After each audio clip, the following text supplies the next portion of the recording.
আসসালামু আলাইকুম। আমার আজকের রেসিপি চিকেন সমুচা।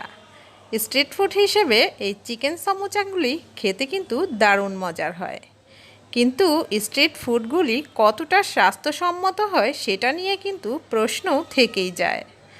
আজকে শেয়ার করছি চিকেন সমুচা। আশা করছি ভালো লাগবে, আর ভালো লেগে থাকলে চ্যানেলটিকে সাবস্ক্রাইব করে রাখার অনুরোধ রইল। পুর তৈরি করার জন্য যে চিকেনটা সেদ্ধ করা হয়েছিল সেখানে যে স্টকটা রয়ে গেছে সেটা নিয়েছি, আর দিয়ে দিচ্ছি 2 টেবিল চামচ পরিমাণ গুঁড়া দুধ।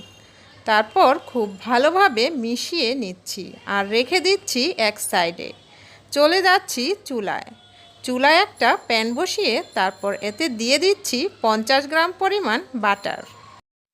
চিকেনের পুর তৈরি করার জন্য বাটার ইউজ করলে এটার টেস্ট অনেক ভালো আসে। দিয়ে দিচ্ছি 2 কাপ পরিমাণ পেঁয়াজ কুচি। তারপর 3 মিনিটের মতো ভেজে নিতে হবে। এখানে দিয়ে দিচ্ছি চিকেনগুলো আমি অল্প আদা এবং রসুন দিয়ে সেদ্ধ করে নিয়েছি। তারপর হাতের সাহায্যে ছিঁড়ে নিতে হবে। আর এখানে দিয়ে দিচ্ছি 1 টেবিল চামচ পরিমাণ মরিচ কুচি। তারপর খুব ভালোভাবে মিশিয়ে নিতে হবে। দিচ্ছি 1/4 চা চামচ পরিমাণ টেস্টিং সল্ট। দিচ্ছি 1 চা চামচ পরিমাণ চিনি। আপনি চাইলে টেস্টিং সল্ট স্কিপ করতে পারেন, তবে টেস্টিং সল্ট দিলে টেস্ট ভালো আসে। দিচ্ছি 1/2 চা চামচ পরিমাণ গোলমরিচ পাউডার। দিচ্ছি 1/2 চা চামচ পরিমাণ ভাজা জিরার গুঁড়া। তারপর খুব ভালোভাবে মিশিয়ে নিতে হবে। এখন দিয়ে দিচ্ছি গুলিয়ে রাখা দুধের মিশ্রণটা। তারপর আবারও খুব ভালোভাবে নেড়ে মিশিয়ে নিতে হবে। মেশানো হয়ে গেলে এ পর্যায়ে দিয়ে দিচ্ছি 1 টেবিল চামচ পরিমাণ ময়দা দেওয়ার পর খুব ভালোভাবে মিশিয়ে নিতে হবে। যখন খুব ভালোভাবে মেশানো হয়ে যাবে তাতেই কিন্তু আপনার পুরটা রেডি হয়ে যাবে। দেখুন পুরটা রান্না করা হয়ে গেছে।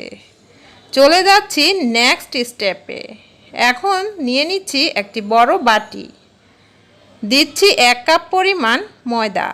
এখানে আটাও নিতে পারেন, তবে ময়দায় রেজাল্ট ভালো আসে। পরিমাণ মতো লবণ দিয়ে দিতে হবে। তারপর নর্মাল টেম্পারেচারের পানি দিয়ে একটি খামির তৈরি করে নিতে হবে। তো খামিরটা এমনভাবে তৈরি করে নিতে হবে যেন একদম টাইট হয়ে না যায়, কিংবা একদম নরম যাতে হয়ে না যায়। অল্প অল্প পানি দিয়ে খামিরটা তৈরি করে নিতে হবে। সামান্য একটু তেল উপরে মাখিয়ে নিচ্ছি আর রেস্টে রেখে দিচ্ছি 10 মিনিটের জন্য। ফিরে আসছি 10 মিনিট পর। 10 মিনিট পর দেখুন ডোটা অনেকটাই সফট হয়ে গিয়েছে। এখন একটা বোর্ডের উপর নিয়ে এই ডোটাকে হাতের সাহায্যে এইভাবে লম্বা করে নিতে হবে। তারপর একটি কাটারের সাহায্যে এইভাবে ছোট ছোট লেচি কেটে নিতে হবে। লেচি কেটে নেওয়ার কারণে আপনার সবগুলো লেচি একই সাইজের হবে। তো এইভাবে লেচিগুলোকে গোল করে নিতে হবে। তারপর একটা লেচি নিয়ে সামান্য শুকনো ময়দা দিয়ে এরকম ছোট ছোট রুটি তৈরি করে নিতে হবে। তো দেখুন এই রুটিটা কিন্তু প্রথমে একদম বড় তৈরি করার দরকার হবে না, ছোট ছোট রুটি তৈরি করে নিতে হবে। নিচে একদম একটু বড় সাইজের রুটিটা দিতে হবে। তার উপর এইভাবে তেল ব্রাশ করে নিতে হবে আর উপরে শুকনো ময়দা ছিটিয়ে দিতে হবে। দেখুন নিচের রুটিটা থেকে দ্বিতীয় নাম্বার রুটিটা একটু ছোট নিতে হবে এবং তৃতীয়টা আর একটু ছোট। এইভাবে ছোট নেওয়ার কারণে আপনার একটা বড় ধরনের সুবিধাও আছে, বলছি সেটা। তারপর এরকম পাতলা করে বড় একটা রুটি তৈরি করে নিতে হবে। রুটিটা ছেঁকে নিতে হবে 1 মিনিটেরও কম সময় পর্যন্ত। দেখুন রুটিগুলো ছোট নেওয়ার কারণে এই লেয়ার বোঝা যাচ্ছে এবং গরম গরম অবস্থায় কিন্তু এগুলো সেপারেট করতে পারবেন। দেখলেন তো কত সুন্দরভাবে শীটগুলো তৈরি করা হয়ে গেছে। এখন শীটগুলো আলাদা করার পর এইভাবে 4 কোণা করে কেটে নিতে হবে। আর সাইড থেকে যে অংশগুলো বের হবে সেটা আপনি তেলের মধ্যে ভেজে কুরকুরে চিপসের মতো খেতে পারেন, খেতে দারুণ মজার হয়। এবার চারকোনা শীটটাকে আমি এইভাবে লম্বালম্বি করে কেটে নিচ্ছি। এখানে আমি 1 চামচ ময়দার মধ্যে 1 চামচ পানি দিয়ে গুলিয়ে আঠা তৈরি করে নিয়েছি। এবার সমুচার ভাঁজটা কিভাবে করতে হয় দেখে নিন। কঠিন কিছুই কিন্তু নয়, শুধু খেয়াল করে দেখতে পারেন। এইভাবে ভাঁজ দিয়ে নেয়ার পর দেখুন একটা পকেটের সৃষ্টি হয়েছে।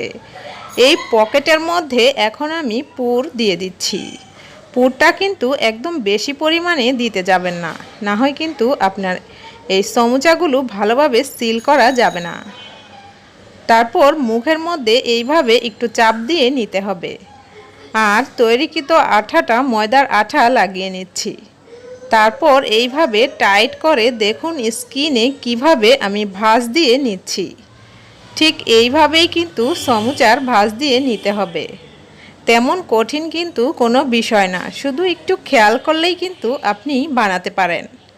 প্রথমে 2-1টা বানানোর পর তারপর খুব ভালোভাবেই শিখে যাবেন। দেখুন সমুচাগুলো তৈরি করা হয়ে গেছে। এই সমুচাগুলো আপনি চাইলে ফ্রোজেনও করতে পারেন। এ পর্যায়ে ডিপ ফ্রিজে রেখে দিতে পারেন বক্সের মধ্যে করে। চলে যাচ্ছি চুলায়। চুলায় তেলটা যখন হালকা গরম হবে তখন সবগুলো সমুচা দিতে হবে। তারপর চুলার আঁচটা মিডিয়ামে রেখে এইভাবে ব্রাউন করে ভেজে নিলেই কিন্তু সমুচা তৈরি। আর খেতে কিন্তু দারুণ মজার হয়েছে। দেখুন ভেতরটা চিকেনের পুর ভরা। বাচ্চাদের খুব পছন্দ হবে, বড়রাও কিন্তু খুব মজা করে খাবে। আজকের এই রেসিপিটি আপনার কাছে কেমন লাগলো তা জানিয়ে দিতে পারেন কমেন্ট বক্সে। আর কী ধরনের রেসিপি পেতে চান সেটিও কিন্তু জানিয়ে দিতে পারেন। রেসিপিটি ভালো লেগে থাকলে ফ্যামিলি এবং ফ্রেন্ডসদের সাথে শেয়ার করে দেওয়ার অনুরোধ রইল। দেখা হবে নেক্সট রেসিপিতে। আল্লাহ হাফেজ।